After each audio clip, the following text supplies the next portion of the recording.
علامہ اقبال قلندر لاہوری درویش لاہوری حضور کے عاشق صادق فنا فی الرسول آپ فرماتے ہیں در جہاں باز آمد ایاب تر دی ہزیمت خوردہ از ملک و نس۔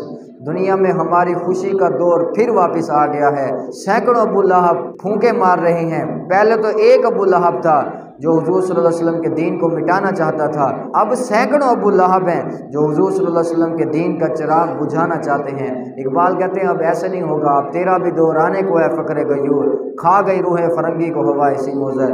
اور اقبال جو ہے نہ حج پہ گئے ہیں نہ عمرے پہ گئے ہیں، اور نہ وہ حضور صلی اللہ علیہ وسلم کی بارگاہ میں قیامت والے دن کس منہ سے کہتے ہیں میں پیش ہوں گا۔ یہ ایک اقبال کی اپنی عقیدت ہے، ورنہ اعلیٰ حضرت امام احمد رضا خان تو فرماتے ہیں مجرموں کو ڈھونڈتی پھرتی ہے رحمت کی نگاہ، طالع برگشتہ تیری سازگاری واہ واہ۔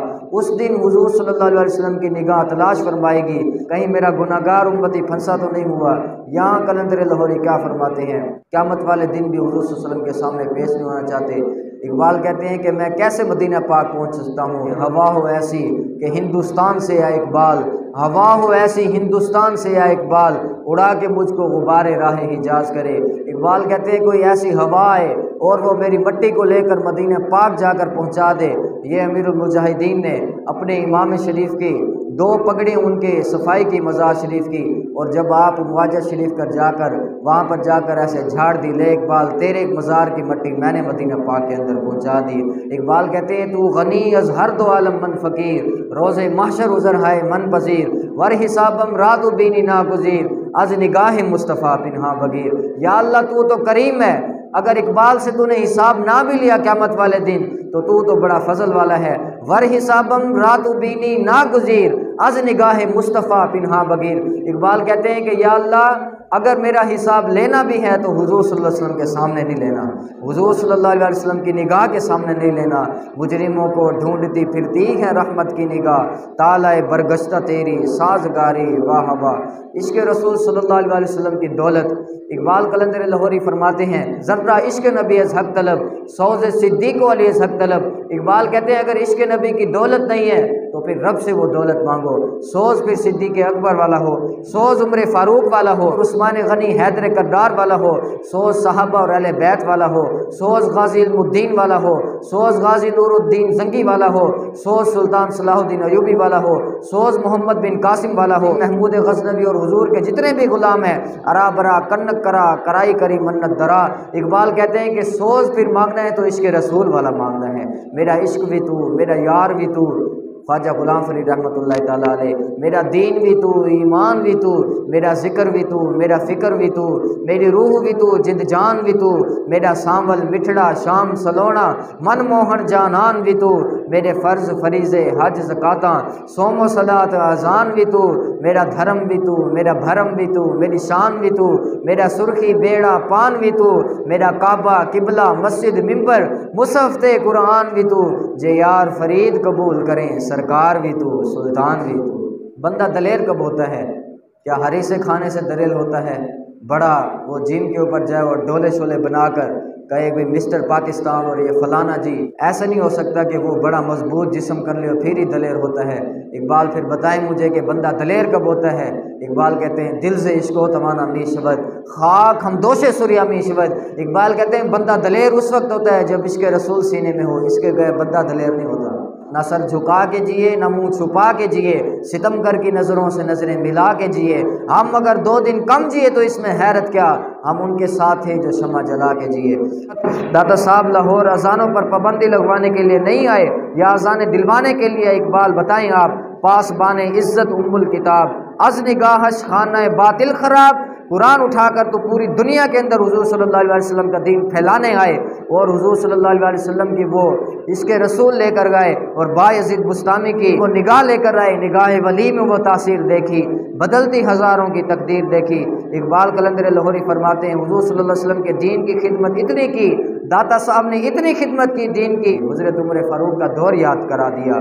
از نگاہش خانہ باطل خراب، خاک پنجاب ازدم اور زندہ گشت۔ اقبال کہتے ہیں داتا علی اجمیری غزنی سے لوٹے، ہاں جی غزنی سے چلے اور بھاٹی چوک ہندوؤں کے درمیان آ کر ڈیرا لگا لیا،